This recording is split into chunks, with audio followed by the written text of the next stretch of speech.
Ladies and gentlemen, welcome back to the Not Just Politics podcast. We are here today. It is Friday, March 14th, 2025. It's just me and Gavin in the studio today. I'm doing another solo episode. There's many things to talk about in the news at every level, really.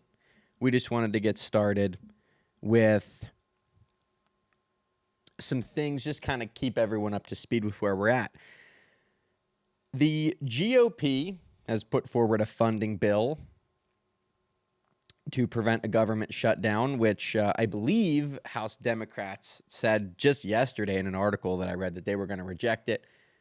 But it seems like Chuck Schumer has backed that bill, I guess.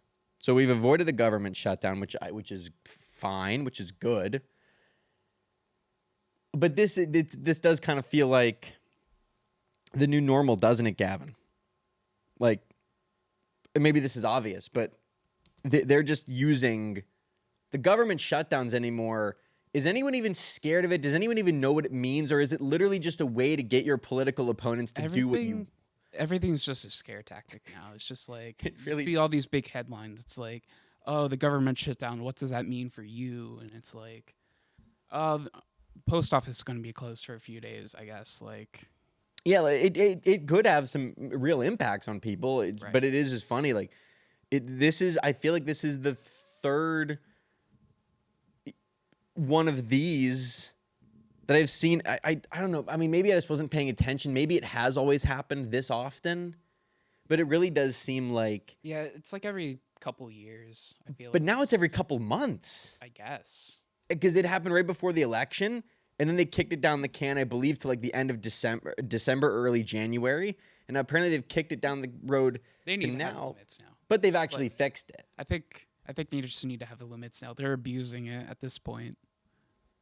No, I'm in full agreement on that. It seems absurd. But let's pull this up. This is an article that we've found from your friends in the media, from our good friends in the media. Sorry. Give me it. Give me the story. Here we go. This is from our good friends over the pond at the British Broadcasting Corporation. Top Democrat Schumer backs Republican spending bill to avert shutdown. And, Chuck Schumer's... Does anyone take him seriously? Because to me, he's just a Wall Street guy Here's my question. Who's sitting in their house getting excited to vote for Chuck Schumer? What does he even campaign on? Like, what does he... No idea. Corruption, I think, is probably just it. He was the one that was trying to shut down... I believe this is the guy that was trying to shut down vapes and nicotine pouches and all sorts of stuff like that. Too. And probably TikTok. And then... It's hilarious. You can just point to the moment whenever someone shoves a little bit of extra money in his back pocket, and then he keeps his mouth shut again. But some of these senators, like where was Pelosi from? What state did Pelosi? What district? Isn't she from California? I mean, I know of she course California, but pretty sure that's where you have to be. But I know there's like some people out there who moved and. Yeah, what was her... Yeah, so California's 12th district for 10 years. Not to mention, But is she from California? Like, is she... Oh, that's a good question. Let's see. Born where? Born in Baltimore, Maryland. Interesting. Born in Baltimore, Maryland. Running for office not anymore, obviously, but was running for... But who is sitting there... voting for, you know what I mean? Like she was voted in many times. What is she, like you said, what is she campaigning on? Here's my question. Have you ever seen a Nancy Pelosi? Again, I get it. We're not in California. So that's actually probably the reason why we're not seeing it. But even seeing it on the internet, I've never even seen a Nancy Pelosi ad, like a campaign ad. Right. I've never seen one for Schumer. I've never seen one and Mike Johnson. I've never seen one for any of these people. Who's voting for them at this point? Like, listen, Bernie, I could understand being excited to vote for Bernie because he, up until recently, seemed to be a somewhat principled guy and was willing to call out his own party and stuff like that. So I could understand being excited to vote for AOC. Again, she's young. There's this idea like young people are getting involved. Same thing with Maxwell Frost, who was the first, Gen Z, I believe, first Gen Z congressman. I get that for some of these folks. But who? Some of these old heads that are just in there. Even though he's funny, Ted Kennedy. Yeah. Even though he's funny. He's absurd, but he's funny. He's such a goober. He is such a goofball. Like, literally, like every other bumper sticker I see, it's just like, this man ate my child. Like, bro, he's such a goober. Why would you vote for him? Like, it's crazy. He seems like he should be some like Texan like media personality. Yeah, yes, or like he should be conducting a train powered by like barbecue. Something. Yeah, like he just looks like a guy that just stepped off a train somewhere and you have no idea. He's not even related to the Kennedy family. I don't even think I think it's separate family. I don't even think there's any relation there. But even though he's a goober, it's still even though he's funny, who's like excited to vote for that guy? It doesn't make sense. And I think that, and this is maybe me going a little off the rails, so I will throw out that out there right now, because I'm not an expert on any of this, even though I have a podcast, and that's not nothing. I think that is kind of, that to me, just these people getting elected over and over and over again that have these crazy high net worths. And again, I don't think any of this is like new information if I am right about this, but that just seems like that's where the dark money comes into play. Just super PACs and people pouring a ton of money into getting these people that have served 800 terms in Congress in for their 801st because they get kickbacks from all that stuff. But anyway, I wish everyone, Also, let's talk about how Nancy Pelosi's husband is probably one of the best stock traders to ever live. He's a goddamn wizard on the stock market. But Gavin, he's not insider trading. And obviously. Because Paul Pelosi is a friend of this show, and we have to be very careful about how we discuss this matter because it is a big deal. But he is not insider trading. We've spoken to him many times about this. He's not an insider trader. He just picks stocks and he never loses. And that's not because his wife was the Speaker of the House and may or may not have had information. I don't want that rumor running afoot in the town, okay? The Pelosi's are good, upstanding people. They have not insider traded. We just had to clear that up. Sometimes you got to clear things up on the show because a lot of people listen to what we talk about. And you just got to be careful. But he's an amazing stock trader. He really is amazing. Can we hold on a second? I don't know what you were going to look up. Could we see, is the readily available information how good his portfolio is?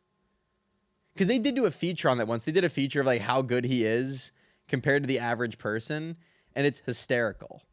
It's such a crazy difference. But anyway, we're going to move on from that. We're going to move on from our elected leaders, and we wish them well. I guess we are going to stay on the topic of our elected leaders. The Trump administration's in, of course. That's not new. But they're getting a little, and I don't know. You can correct me if this is again an off the rails statement. They're getting a little. Right now, what we have is we do kind of have two dominant political parties in this country that are, at this point, almost entirely ideologically homogenous. And they're just racing each other for who can become the petty authoritarian faster, is all they're doing. And so the Trump administration's getting a little out of control, in my estimation, with the Palestinian protests at these universities. They're getting a little out of hand with labeling anything that is not supportive of Israel as being very pro-Hamas. And then if you can make that connection, if you can say that this is pro-Hamas, then which Hamas is a terrorist organization, you can then get away with a lot of stuff. But they are doing that, and they have arrested this guy. His name is Mohammed Khalil. They arrested this guy. He was a very prominent activist at Columbia during the protests last spring. And from the article I read, this guy is an American citizen. He does have his green card. He's here legally. He's doing everything that he would supposed to be doing, right? Because the whole Republican thing is like, we like legal immigration, right? We like that. Right. They're all about like, hey, we just don't want, because that is, now some Republicans will go, we don't want any. But, you know, many people on that side of the aisle said like, hey, we want this to be an organized system where people are coming in through the proper channels and this, that, the other thing. Mm-hmm. This guy has, from what I can tell, done all of that. And now they've just said they've revoked his green card. He's been arrested. I believe he was, I don't know current status, but he was detained. And this is just a situation where, again, regardless of your political affiliation, this should concern people. Because again, it's like if you just label anything that those people are doing, anything that you ideologically disagree with as being linked to Hamas, and his lawyer even said like, they don't have a connection. I haven't seen anything. It's just one of those things. It's just going to have a chilling effect is what it's going to have.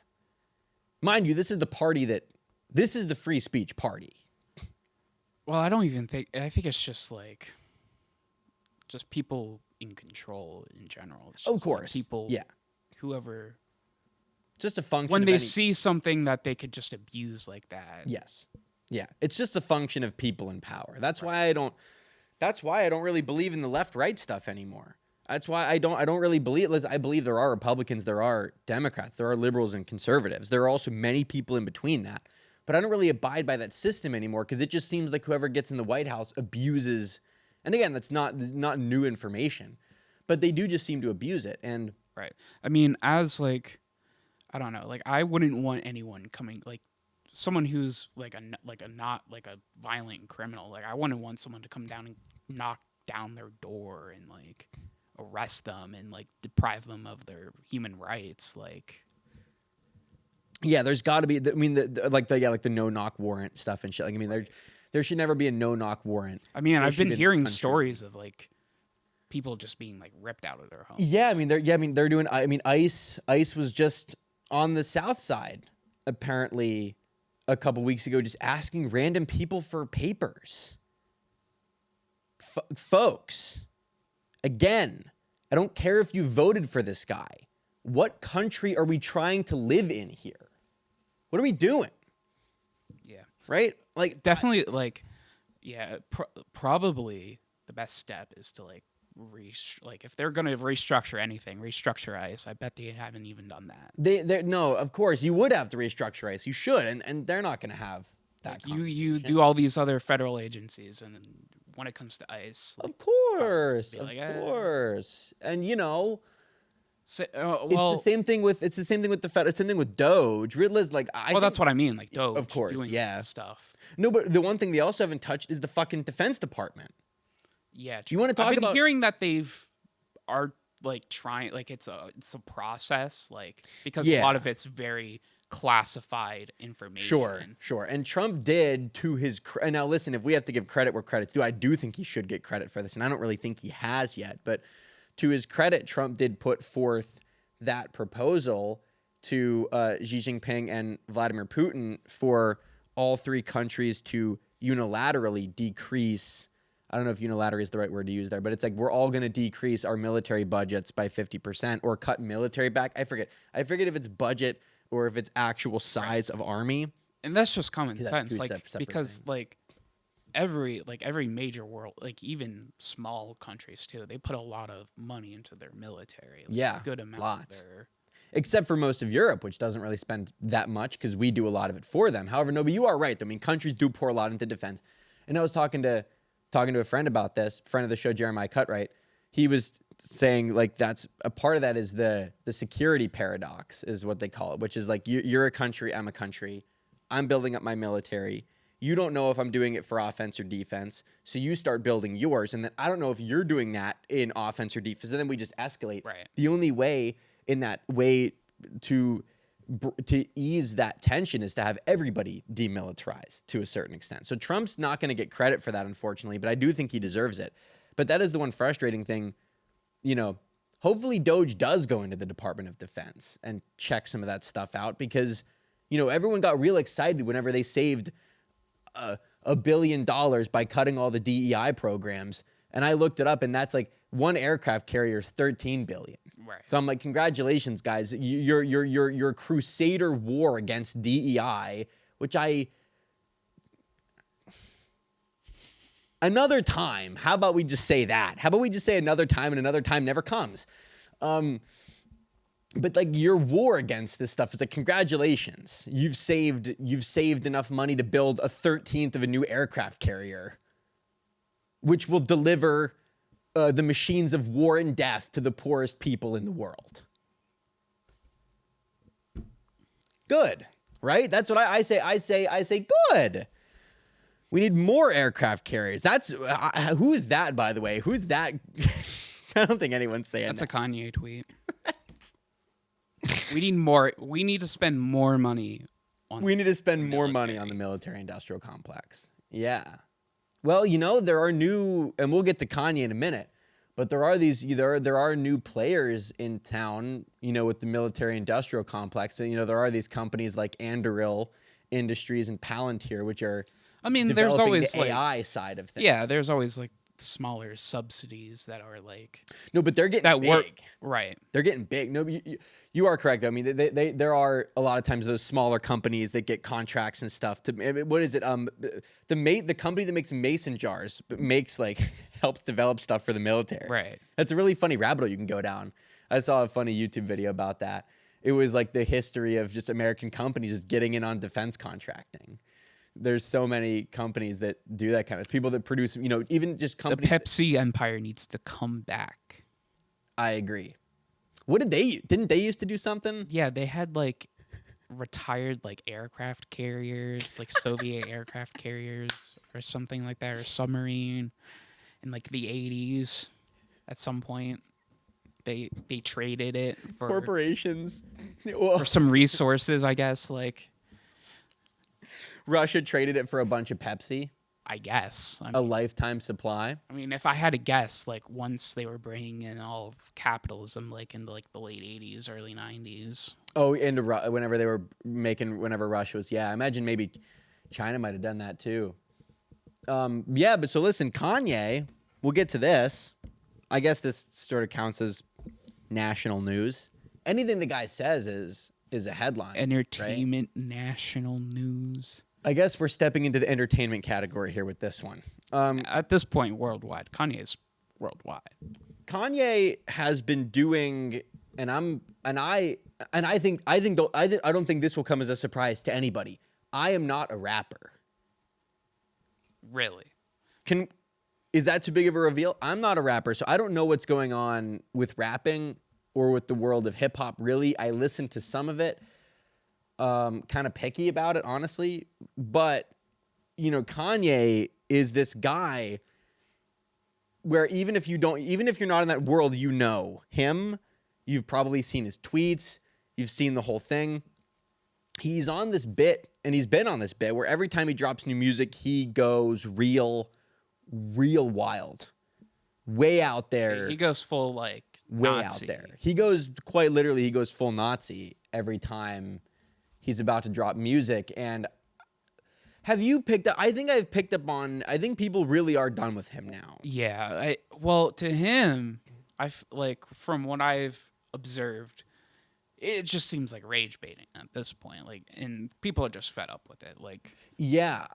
That was always something that was questioned, was right. The extent to which he actually believed any of this stuff, or if he was just.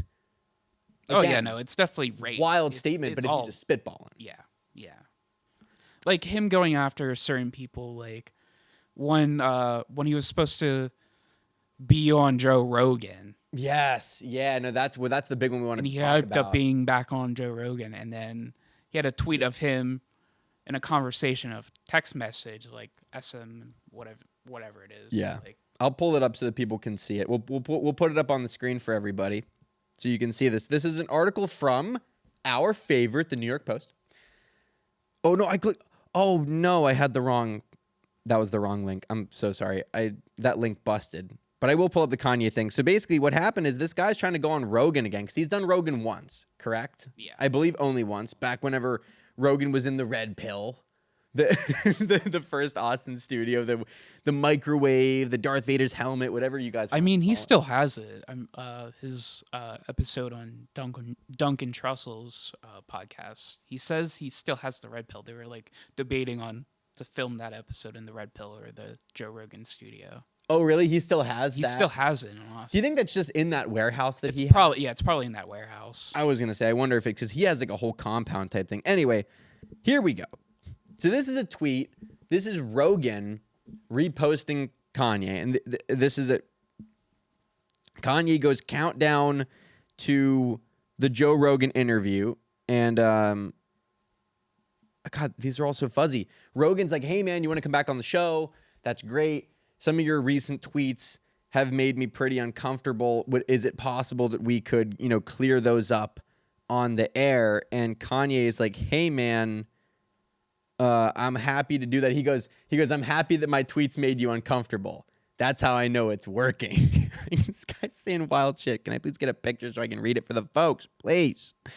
And as of filming today, Cardi just dropped for folks who listen to rap and are aware of what's going on in rap media right now. Kanye also just dropped a tweet saying that Cardi's music isn't good. So, yeah, it's just like the basic rage.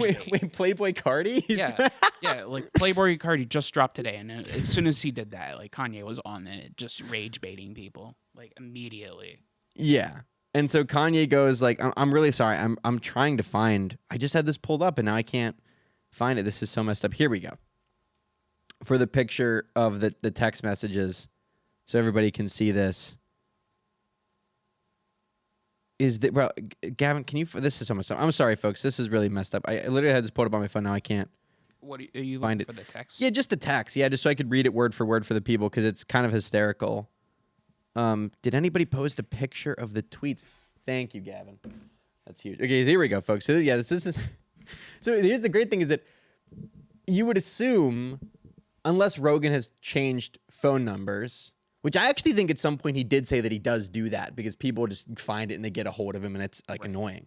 So either way, he has this guy as Joe Rogan in his phone. He goes, love the look of it. The natural and simple look of the studio is very future. I would love to sit down and speak with you, but I'm honestly a bit uncomfortable with your latest tweets. Is there a way we can clear the air on some of this when we sit down?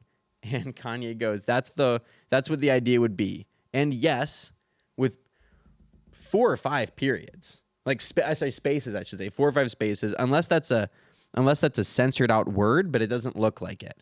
He goes, and yes, I'm happy to know that the tweets make you uncomfortable. They are working. As you said, quote, I'm off the reservation, unquote, AKA off the plantation. I mean, this is wild, dude. This guy's a wild guy. We're going off the rails. This is What like does he complete. do? He's like out of the. He's out of orbit. Yeah, he's left the planet. He's left the solar system. He's headed out somewhere into the void. This is Rogan's reply. This is the best part. Like to the fake text messages. Those were fake, by the way. Yes, because mind you, Kanye just posted a picture of that texting. The caption that he put was "Yay / Joe Rogan countdown to live interview." Joe Rogan retweets that, replies, and says, "Hey, Kanye West, I don't know who you're talking to, but that's not me." Robogan. So that's where we're at. That's where Kanye's at. Kanye's getting catfished by fake Joe Rogan. He's trying to drop new music. What is he worth now? I mean, how much he lost? What is that funny Chappelle skit? He was like, this guy lost $1.5 billion in a day or whatever. Yeah, because of like all thing. the Yeezy. Yeah, the Adidas deal is so. Listen again. Kanye has not been on this show. you know, a couple years ago we might have considered that, but at this point I'm not sure that if we can. do have him on, like if we give him a chance to clear the air, like we're not like we wouldn't agree with anything he says, obviously. No. Completely, like fully disagree. We would just be giving him a chance to clear up the air on some things, which I would imagine would only make the situation worse. Right. Because that's all he seems to be interested in, is just kind of fanning this fire. But so he's going to drop new music, and, you know, we'll see. You know, the old meme, whenever he first did this, what was that, about a year ago, a little over a year ago, where he did the DEF CON tweet, wild shit. Everybody was like, yeah, guys, but he made graduation. Like there was still a little bit of the sense that, like, hey, these tweets are fucked. No one's agreeing with these. But this guy's a genius. He's an artist.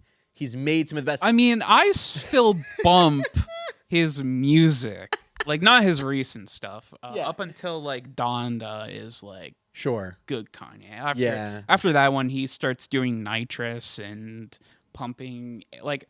The thing with AI is, like, it's mixed. Like, if you're using artists who are, like, agreeing to use the work represented through AI, that's cool. But if it's, like, you're just stealing it, then that's pretty lame. No, I'm not. That's pretty lame.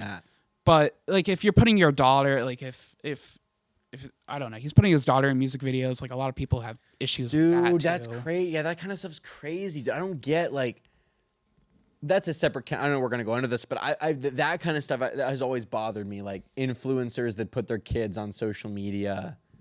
It's like, that's out there forever now. Right. What if that kid doesn't want... Yeah, and that, like, the whole diss tracking of, like, Kendrick going after Drake for not, like, telling the world he has a kid and keeping it private. Like, that's his private life. Like, right. Yeah, so it's all very, you know, but I do kind of think that sort of, any of that defense that might have been acceptable in a public setting is, I would say at this point, for good reason, not really happening. Right. Not really seeing it. I'm sure that some people still listen. I think that's fine. But I think that's sort of, you know, there was the video of the guy just doing the sort of, doing the hands. Graduation.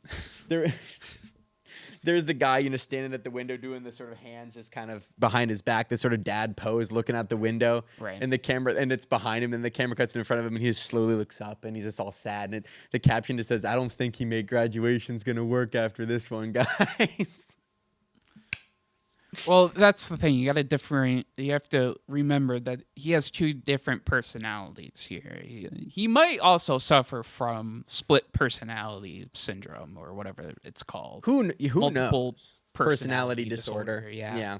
And we don't want to speculate. He versus Kanye. I mean, he is bipolar. I mean, he has come out to say he is bipolar. Yeah, he has come out to say that. And who knows? There's probably other problems. I mean, he does need help. Like, I definitely think he needs to lay off the nitrous and seek maybe a therapist. But I know he's been refusing help, and that's a whole situation too.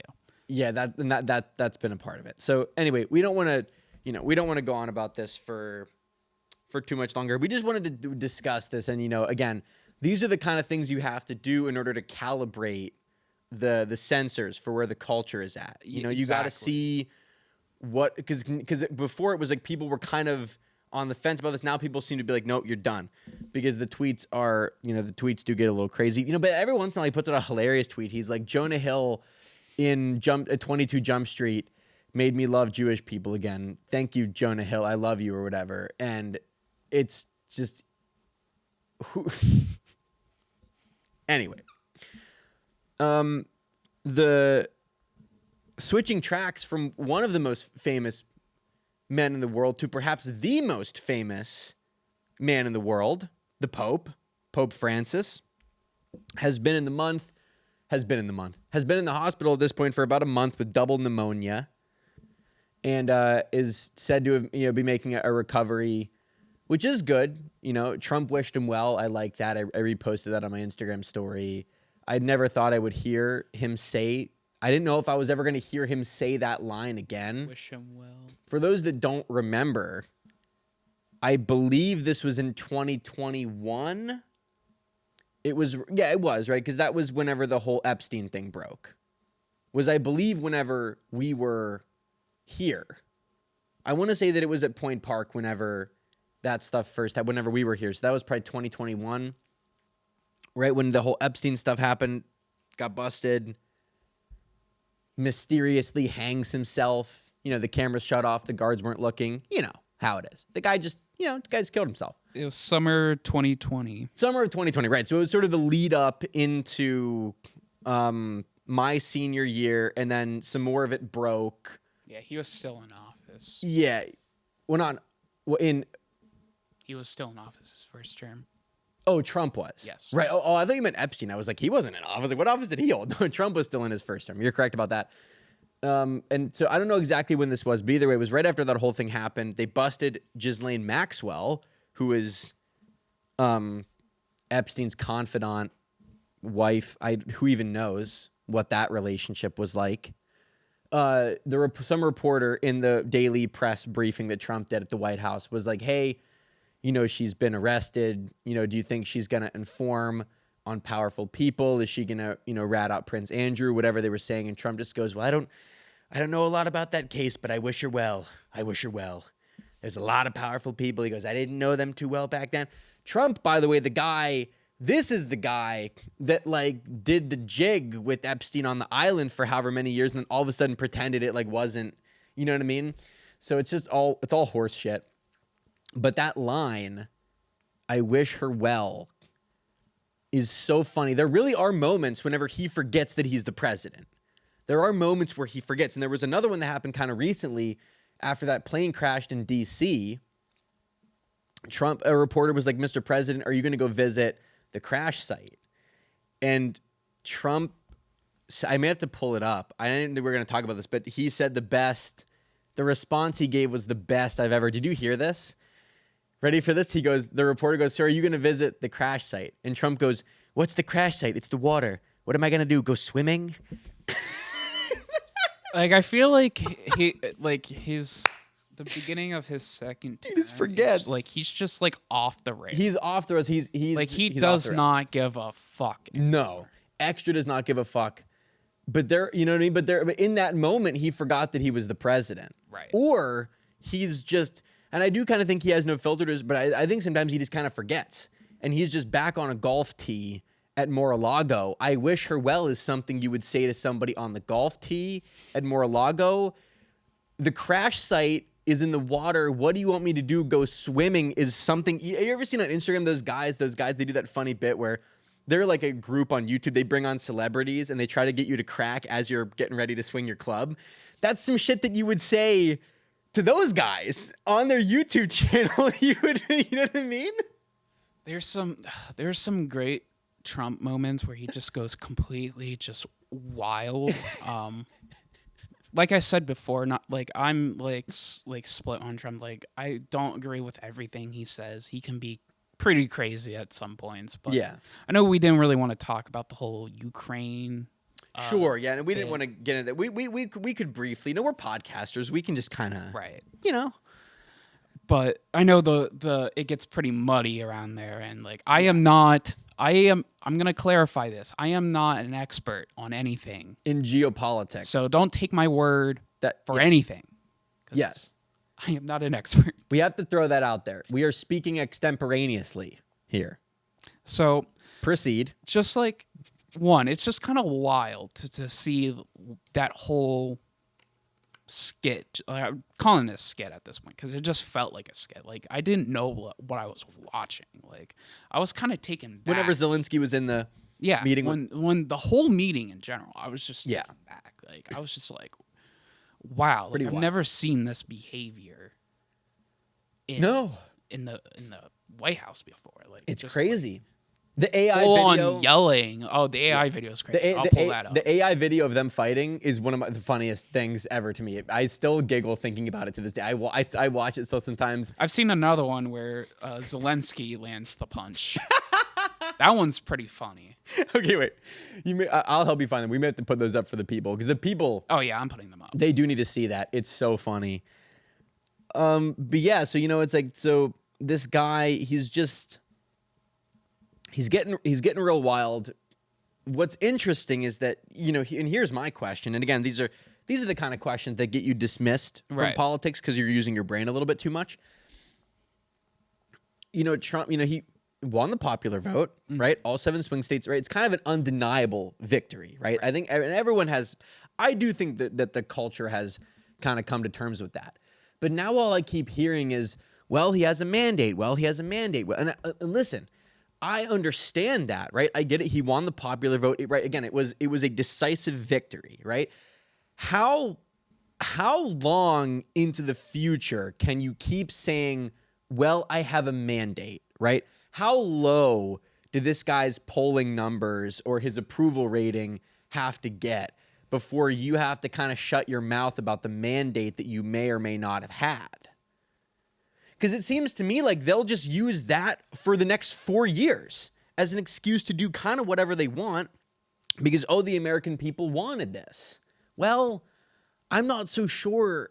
Do the American people want all of it? Like, you don't know. So I am a little curious about that. And again, that's not really a question that I imagine gets asked too often. So here's a question. I asked this to some of our friends earlier this morning. I'm curious to hear your thoughts about this.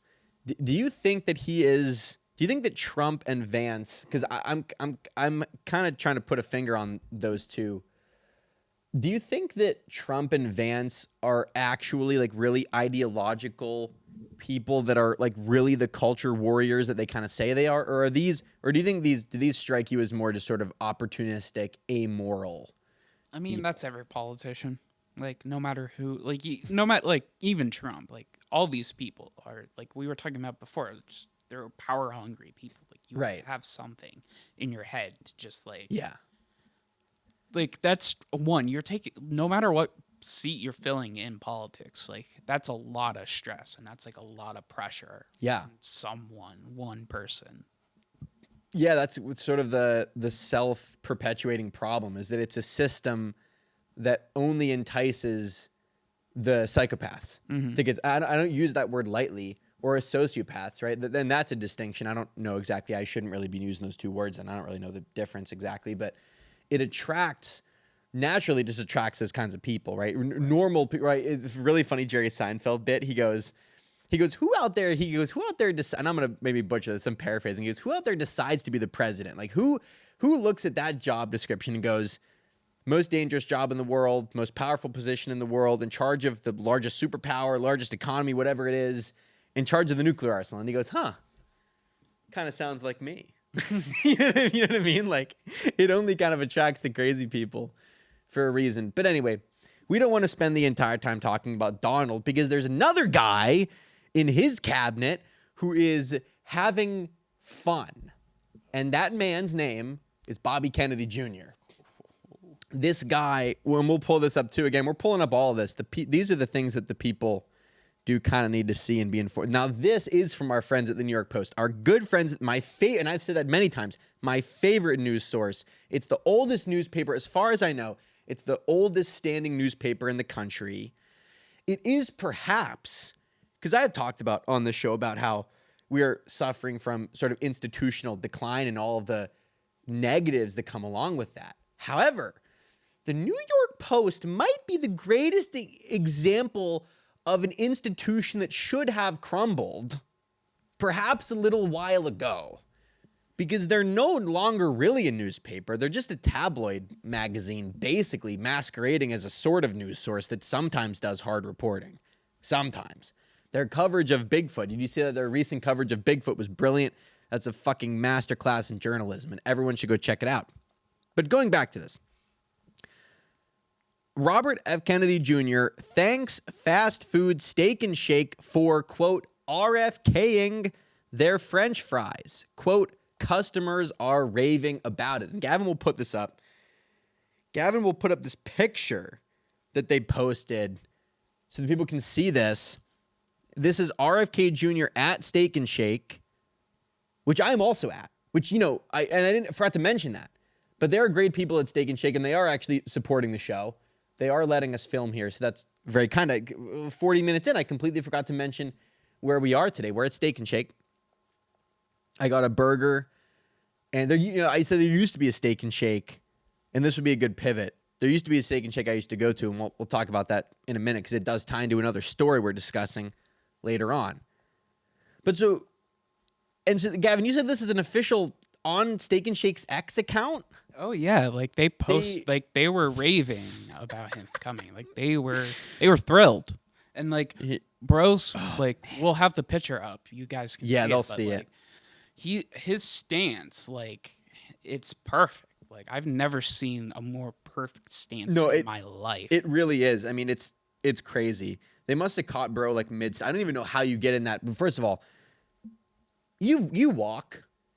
Yeah. You have legs. Yeah. I don't know how you end up in that position even for a moment, like for the camera to, you know what I mean? I think he was just kind of like power stancing it. Like he has his legs kind of like spread apart, but they're also like very like firm and like and one of his feet. It also looks like his feet aren't really aligned in the same direction. Yeah. One of them looks slightly off, and the other. Like so it's a very awkward look. It almost looks awkward. Can I be honest?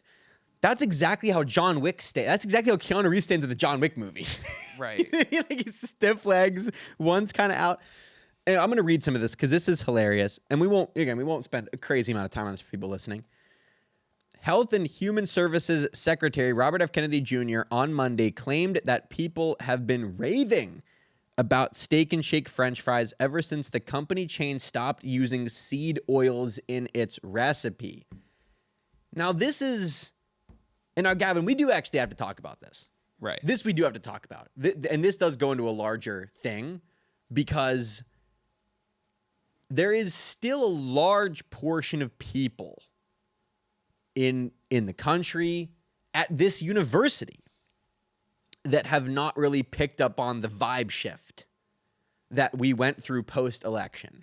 Right. That sort of immediate, it was almost immediate. It is pretty amazing. Like, as soon as Trump won, it was flip. And the tech oligarchs are now at Mar-a-Lago having their dinners, doing their thing. There's this shift, and it's happening all across society. A lot of people still haven't really picked up on that. But Steak and Shake, the latest member of the Vibe Shift Club, because out of nowhere, they have jumped on the RFK bandwagon of criticizing seed oils. I mean, a bunch of in replacement of beef tallow. I'll find it and I'll throw it up. But there was like a bunch of restaurants, like they were one of them, but a bunch of other restaurants that are similar are getting rid of seed oils. They're jumping on too. Yeah. Okay, we'll find that. We'll throw that up there for people. So I was not aware of that. Gavin told me about this morning. I was cracking up. Just RFK and a Steak and Shake in Florida, by the way. And here's the best part. And I do have to read this because, again, it's vibe shift. Everything about this is so perfect. Here we go. Steak and Shake just switched out, and people are raving about these French fries. Kennedy told Fox News host Sean Hannity during an interview from one of the chain's restaurants in Florida. So let me get this straight. Can we quickly look up where Sean Hannity lives? Does Sean probably Florida? Does he broadcast from Florida? I imagine that Hannity lives in Florida, but here's why I'm asking that question. Go with me on this. I'm just imagining Hannity getting his latest assignment from the higher ups. Yeah, he lives in Florida and New York. Okay, so he's got a double. Yeah. I imagine he does his show from New York, probably Florida kind of thing. Either way, it is just really funny to think about Sean Hannity going, here's my next assignment, like pitching this to the Fox higher-ups. I'm going to go to Florida. Bobby Kennedy, he goes, picture this. Me, RFK Jr., Steak and Shake, interview, double cheeseburger and fries.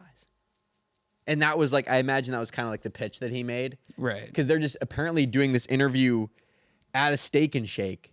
They're sitting down talking about how the fries are now being made with beef tallow. Mm-hmm.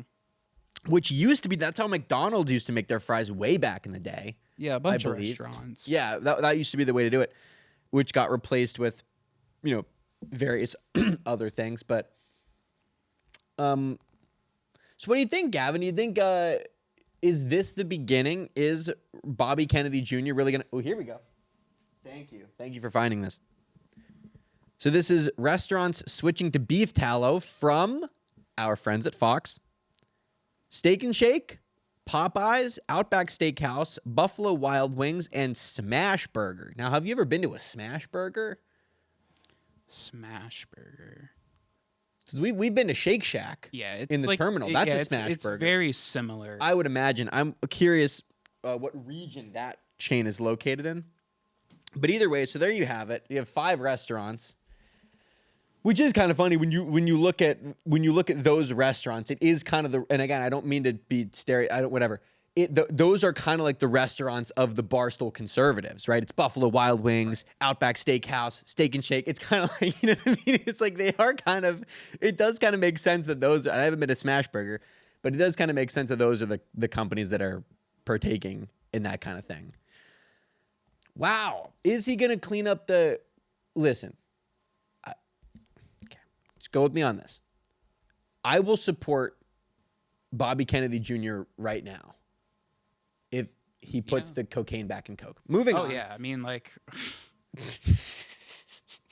definitely better than high fructose corn syrup and artificial flavors. We really should look into that. Yes. We really should look into those as a side. Listen, it's just like doing medical cocaine. Pros and cons. Medical cocaine back in Coca-Cola. I'm just Bobby Kennedy. It's not that much crazier than some of the other ideas that you've thrown out there. I'm just saying. Okay. And I suppose now at about this time, because we are 45 minutes in. Right. This has gone by very fast. We will bring things back to home here. Back locally. Because we were talking about Steak and Shake. There used to be a Steak and Shake at a mall. And I told you about this before we were recording. There used to be a Steak and Shake at the Pittsburgh Mills Mall, which is a shit rundown mall about 10 or 15 minutes away from where I grew up. I used to go there all the time as a kid. I think my parents still go there to get some stuff. There's like a Walmart and there's a Sam's Club and there's some stuff there. The Dick's Sporting Goods has survived. Everything else in this mall lasts like 6 months, 7 months, and then it's gone. Somebody bought it. You'll crack up at this. Somebody, and we'll have to pull this up. Somebody bought the entire mall at an auction for $100. And I believe that was a while back. Right. But that's kind of what we're working with. And so the Steak and Shake is no longer there, which is very sad. But at this mall, the potholes. I mean, my God. And I don't really think this is a problem in other parts of the country. I'm sure that this is definitely a Pennsylvania. Yes, this Pittsburgh. Yeah, so for those who are not from Pennsylvania, even more specifically southwestern Pennsylvania is where it's really prominent. Yeah, I mean, anywhere. It's just PennDOT in general. And I'm sure maybe that even stretches into some of the surrounding areas in other states. I'm just because of like how our roads are built and how weathered they get through the winters. In Pennsylvania, especially southwestern Pennsylvania, we don't really repave our roads. We don't, and I am aware that people don't really make a frequent thing out of that. Like, you're not repaving a road every year. I understand that, but we don't really repave our roads. We do what I call the Pennsylvania patch job, which is you just dump asphalt into the potholes until it's level again, and then you walk away. And then the very next winter, it collapses again, and you just have another pothole. So downtown New Kensington was like where I grew up. Was like the surface of Mars. I was in marching band in high school. And for some of the city parades, we would play marching through downtown. And it's genuinely like, normally you don't have to look at the road the entire time. You just kind of look at who's in front of you kind of thing. You have to like keep your eye, because you'll roll an ankle. You'll get lost in there. You'll lose an instrument. It's a real problem. It was a real problem for us. And apparently, and we'll pull this up too, this is from WTAE. In other states, people fall down wells. In Pennsylvania, people fall down potholes. That's absolutely correct. That is a very accurate assessment, because that is kind of what happens. And so apparently, and we're pulling this up, This is from WTA. Sorry, this is from the Tribune Review. We'll also pull up some stuff from WTA as well. The potholes, I heard, and we'll try to find exactly where this is mentioned, but we heard rumors of a 3-foot deep pothole. People have, tires popping. That happened to one of my friends, or one of my friends told me about this. I think somebody he knew was saying that somebody popped a tire on one of these people's cars are getting messed up. And they're everywhere, all throughout this mall. And the mall is basically saying, hey, not our problem. Not our problem. When in fact, it's absolutely their problem. You know what I mean? Like, that's absolutely... They're trying to get the individual companies to pay for cleaning up their little sections of the roads for the mall. So you're asking a business that pays you to be there to then also clean up the roads. It's like if you're having a plumbing issue at your apartment and the landlord's telling you to pay for it. Like, straight up. Right. Exactly. Yes, it would be like, oh, that's not covered with maintenance, right? It would be like you have to, right, exactly. It would be, and so again, we'll throw up some pictures. I mean, this one's insane. This one could eat me. I could get lost in this one that I'm looking at right here. So some of these potholes are multiple feet long, multiple feet wide, a foot deep. It's insane. So we wish everyone well that dares to venture into the pit. We'll put up a picture of the mall too. We'll put up a picture of it. It's a very rundown mall. That's why it's called Pittsburgh. It's because everything's a pit. Everything's a pit. Fucking Paul, it's just a pit. It's just a pit. Welcome to Pittsburgh. We just have potholes. Yeah, so and that's thing. And so you get some of these, they do kind of pop up everywhere. And I haven't really, I haven't traveled a whole lot around this great nation, but I've been to some other places, and it just doesn't really seem to be. Now a lot of it is weather conditions too, right? Like warm places don't really have this problem. Yeah, it's just because it gets cold. Yeah, the winter really messes up. And also, you have the PA Turnpike. There's a lot of trucks and stuff traveling along those roads, and you get bumps and all sorts of stuff from that. Anyway, so we're going to stick with. We're going to move on from that. We wish everyone at the Pittsburgh Mills Mall well. We hope they're having fun. We hope that no one has lost a car or a child to a pothole, because both of those things are possible at this point. Also talking about Pittsburgh and weather, it's definitely getting a lot better out there. Oh my gosh. It's a beautiful day. So it's been so sunny out. I can't even believe it. Like, usually Pittsburgh is known for its cloudy days. Yes. And it's like endless cloudy days. And it's been like that all winter. So yeah, having a nice few days of sunshine really boosts the mood. It is like everyone's happy. We're about to burn a snowman. Public execution style. We are gonna Pittsburgh is currently, and we'll get that. I was gonna say we will get to that. I was gonna say the weather is so nice outside that it almost makes me want to leave the Steak and Shake. Almost makes me want to leave the Steak and Shake. How nice it is outside today. But you're right. And so we'll pull this up too. This is some more local news. We like to do this at the end of these solo episodes, again, just to kind of give the people an idea of what's happening in their community, because this stuff is very important. But Gavin's right. We are going to execute a snowman. This is from, and we could put up the video of this perhaps. Yeah. And if the city signs off on it, the burning of a snowman in effigy to the end of winter. So Pittsburgh is doing a new festival called the Thaw, which is going to be happening in Market Square later this month. Big thing. Market Square is a cool, and they're renovating Market Square. Didn't they talk about some project, some proposal that the cultural district is doing? Yeah. So this whole festival is like every weekend, leading up to the end of March. They're holding a little festival.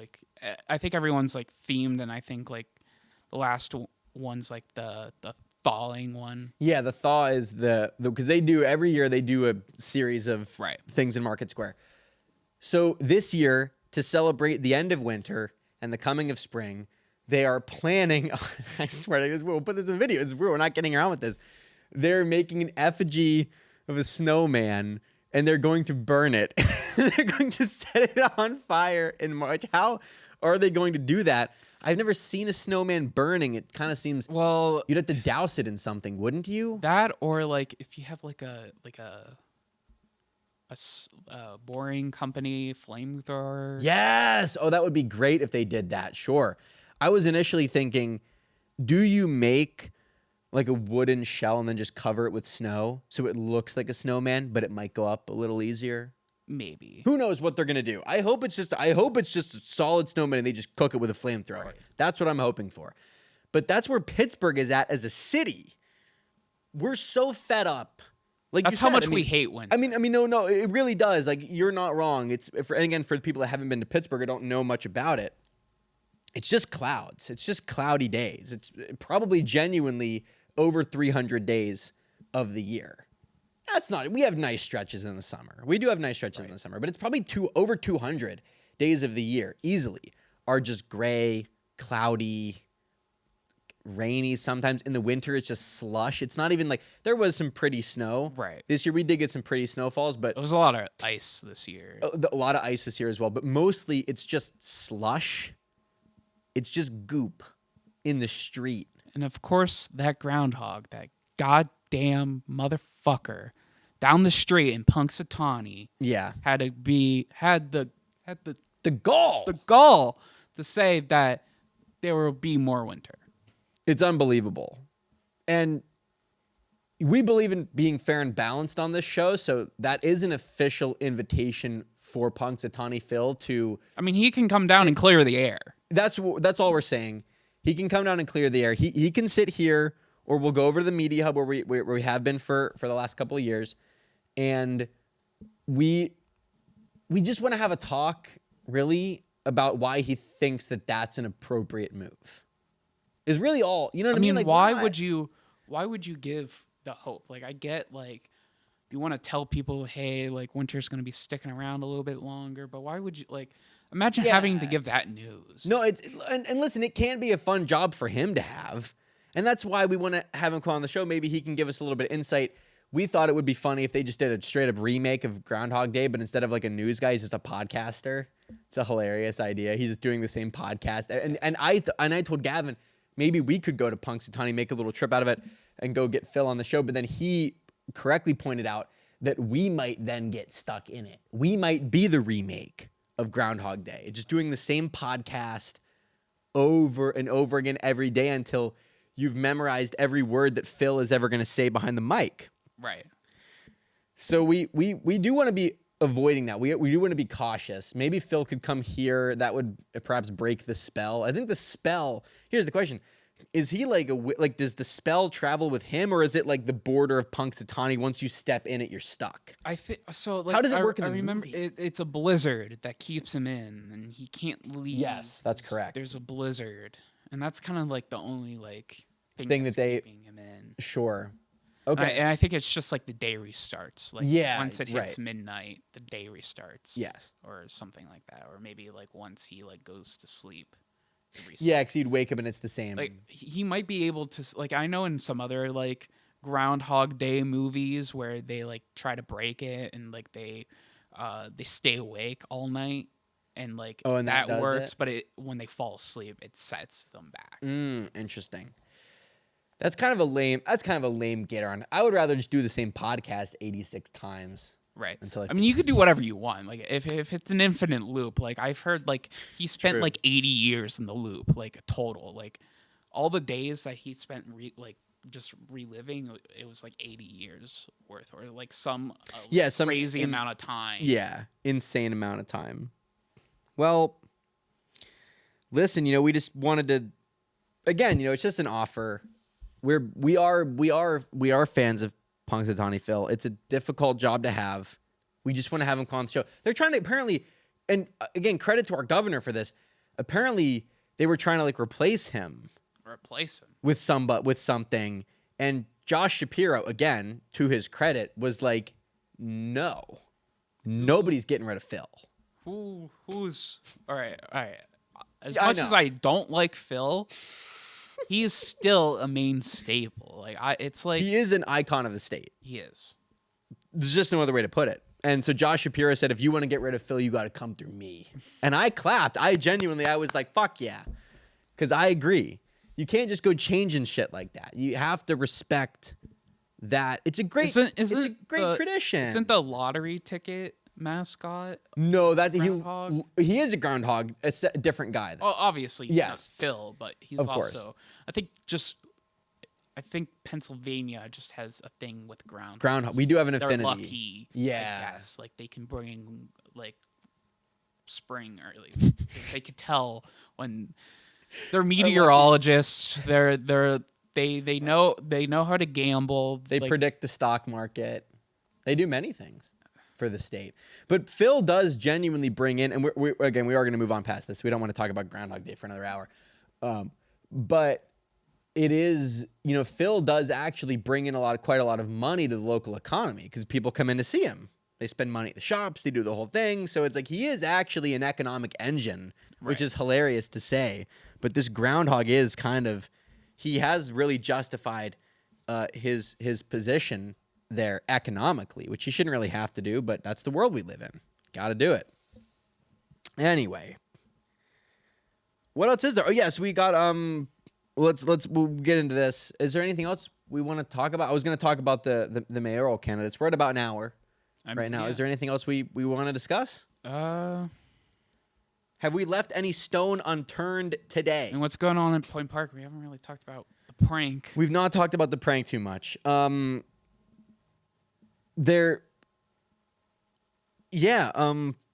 has been going on? I don't know. What's been going on? Everything's been kind of quiet. It's been a little quiet recently. I mean, everyone's kind of like this week. Everyone's definitely in a much better mood with the weather being a lot better. Yeah, definitely. The weather has certainly helped Point Park. There's people in Village Park hanging out, which I always like to see. Mm-hmm. It is cool to see the social life on campus. Because for those who don't know, for those who weren't here, COVID.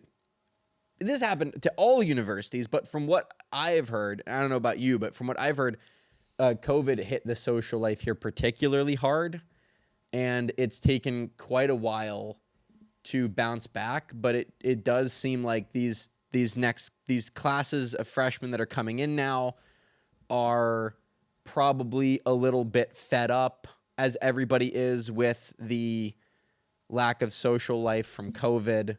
Yeah. And it seems like they are more willing to come out and engage and do stuff like that, which is good to see. But also, there's also the younger generations also antisocial. Like they grew up during COVID, so yeah, it is not willing to go out too. That is also true. That it is maybe a bit more of a mixed bag than I was thinking. Because you are right about that. That it is gonna be interesting to see what happens there with. As the children get increasingly digital and increasingly right out the womb, put the iPad. Put the meta goggles on the baby immediately. Yeah. Put it on the infant child.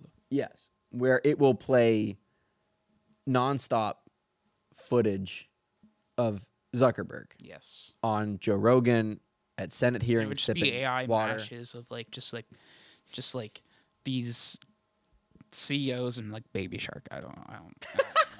Or Coco Melon and right, yes, just all that brain rot that we use nowadays. Like we used to give them Teletubbies. Now we give them just like AI generated content. Yeah, yes, yeah. We used to give them They used to have Teletubbies. I had Tom and Jerry.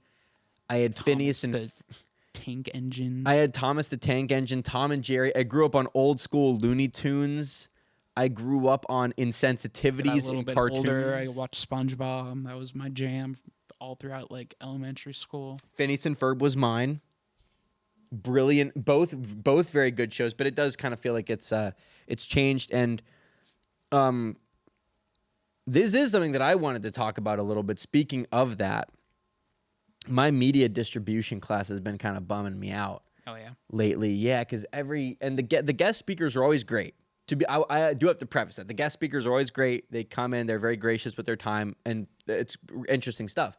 But the one thing that's been bugging me a little bit is that whenever we talk about content formatting, whenever we talk about how long the ideal advertisement should be, things like that, there is this conversation surrounding our attention spans and what kind of content is prioritized by algorithms and what is not. And you would think, this is the impression that I am under. Again, just after hearing these conversations and based on the mentality in the room. This race towards increasingly digital, increasingly lower attention spans, increasingly, shorter ads, whatever, algorithms, yada, yada, yada. I used to think that those were all human inventions that were run by humans that could be changed by humans if humans wanted to change them. Right. But after hearing these conversations in the class and after hearing the mentality, I am now more inclined to believe that the race to digital is more akin to a monster, a demon, something supernatural that we have no real control over, and that is just, it's just like, you know what I mean? It's like, I'm saying like a lot, I'm not meaning to do that, but it's almost like we're acting like it is a hot potato and we're just getting stuck with it. Oh, whoopsies. The ads are 3 seconds now. All of this is changeable. All of this has been, we've invented all of this. We could change any of it. We're just seemingly okay with an entire generation of people that are completely deficient in reading and mathematics and have no attention spans and have been raised by algorithms and popular culture and fed brain rot. And for some reason, that is the person that the entire media industry is catering their content towards. They're not going, hey, by the way, we're sorry that this is the situation you were dealt, but you have to leave that now. You now have to leave the world of brain rot, no matter how much money is in it, and you have to return to the real world where, you know what I'm saying? The mentality is just that this is something that was always bound to happen, and it's just, there's just nothing we can do to stop it, even if we wanted to. The one lady last week, she goes, everything's getting shorter and faster and quicker, and it doesn't seem like we're going to move away from that. Yeah, because they can capitalize on it easy. Change the finance of I know that's not as easy as I'm saying it is, because a lot of people are making a lot of money and they've invested money in these technologies and they don't want new technologies to disrupt that. I understand. But it's just, I don't know. I just get real bummed out about it. I just don't understand why this is what we've decided to do. I don't get why this is the best option, to just allow this to happen to multiple generations of people. One of the other guest speakers, she was like, if you can get an ad at 30 seconds, that's great. 15 seconds is amazing. 6 seconds is phenomenal. And again, I mean, like with YouTube, I can go down a rabbit hole with YouTube. Like I've noticed on different versions of the app, like the one on my phone, the one on my laptop, the one on my Xbox, even the ones on like televisions too, like they all have different algorithms and they all have different run times for ads. Like on TVs and Xboxes, you'll see longer ads. Yes, longer ads now. And then like I use an ad blocker on YouTube. Sure. I use a free ad blocker. Like I don't pay for YouTube Premium because like I would pay for YouTube Premium if it wasn't $20 fucking. Right. Right. Just to get ad free. I don't care about music. I don't care, and they're trying to turn it into a streaming service. Yeah, everything. Yeah, that's like, another thing. I don't like that. Streaming. Like, just keep YouTube as YouTube. YouTube is YouTube, not a fucking Netflix. Yeah, no, but that's the thing. Is another thing I'm picking up on this class is that everyone's going in the streaming direction. Everyone is trying to make their platform the hub for everything. Right. And it is going to bite them in the ass. They are trying to be everything for everybody. Everybody is trying to be everything for everybody, and it's probably not going to work. What I like about like Instagram Reels is okay, but it doesn't compare. Like TikTok has a better algorithm. It just it does. It has far superior algorithm. That's like, and it doesn't show you like. I personally don't like the brain rot shit all the time. Like I don't like it all the time. Every once in a while, it's fine. My algorithm on TikTok knows that. And my my algorithm on Instagram Reels doesn't know that, and it just shows me constant brain rot. I'm like, oh my god. And not to mention the stuff like YouTube, and this is well documented as well. If anyone doesn't know this, just go look it up. If you leave the YouTube recommended watch thing on for too long. 20, the same 20 videos too. But it starts radicalizing people. It feeds you increasingly extreme content. Oh, yeah. If you just let it run after a certain amount of time, it just starts radicalizing people. So I'm just a little sick of, and again, I know that I'm a nobody and my opinion means nothing. I understand that. But I'm just a little sick of the tech oligarchs thinking and acting like they can just control the essence of all life on the planet. I don't trust any of these people. I'm not one of the execute all the rich people types, but I would like to see when them they just start gone. telling you about like how to like live your life. That's where the red flags start Yeah, popping. that's when you're done, because that's not your fucking job. And I don't get, and those are also the same people that seem to be building and driving these incentive structures that are just, again, they're just kind of hollowing because they're out. trying to sell you something. They're always trying to sell you. Right. They Yeah, don't they're- care about you. Yeah, They care about that's exactly. milking you for your worth. Yeah. No, I agree, and that's what I just get frustrated with. I just don't, and I don't want to go too much into that. My friends I've been broken record. My friends have already heard that whole thing. Sorry for repeating it if any of them are listening, but it's just, I just get a little frustrated with that. I don't understand. My only thing is I just don't understand why we have to talk about it like it's inevitable and like we couldn't change it tomorrow if we wanted to, because anyone who tells you they couldn't change it tomorrow if they wanted to is probably lying. Because they made investments in that technology. They don't want to see it to go away. I mean, I don't see, it's just an inhuman system. It's not. Anyway, that's all, folks. That's all we really have for today. Oh, yeah, I briefly want to go into this. Sorry, I know I went on a bit of a tangent there, but I do want to get back to this very briefly because there is a new, we're about to have our mayoral race is coming up in Pittsburgh, and this is from public source. We'll throw this up as well. So we're just looking at here some of the candidates that are running. Just people can kind of keep an eye out and you check out these people's platforms. And, we have advocated on the show that local politics is far more important than national. So I would encourage that. So Ed Gainey is our current mayor, who is the incumbent. There is one other Democrat candidate running whose name is Corey O'Connor. And there are two Republicans in the race here, Tony Moreno and Thomas West. I believe Tony Moreno, retired police officer, Thomas West, businessman. I believe the same for Corey O'Connor. So that's kind of where we're at. Keep an eye out for those people. Public Source has a lot of great coverage of that stuff. If you guys want to go check that out, it's a good local journalism source. Because you should support that. In all reality, you should support local journalism. We just had Andy Conti here talking about that a couple weeks ago. It is far more important than anything that your local news station does is far more important and relevant to your everyday life than anything that Fox or CNN or MSNBC will ever cover. Probably, you know what I mean? It's just more direct. So, support those people. Thank you all for listening.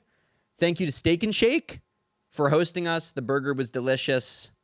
And thank you for RFKing your fries. I hope that other fast food chains will follow suit. I don't even know what that means. Hope they put cocaine back in the Coke. And this is an official, thank you. This is an official petition to the Coca-Cola Company and RFK Jr. I would like some kind of collab on TikTok. Maybe maybe something long form on YouTube where we do a collab where we put the medical cocaine back in Coca-Cola. Thank you. Sold as a health beverage. Sold as a health beverage and an energy drink. Yes. And a wellness boosting. It's kind of like Athletic Greens, but this will be the new version. Mood enhancing. That's really the word that we prefer to use here on this show. So we thank you everybody for listening. This is a lot of fun. Thank you, Gavin. We'll see you all later. Take care.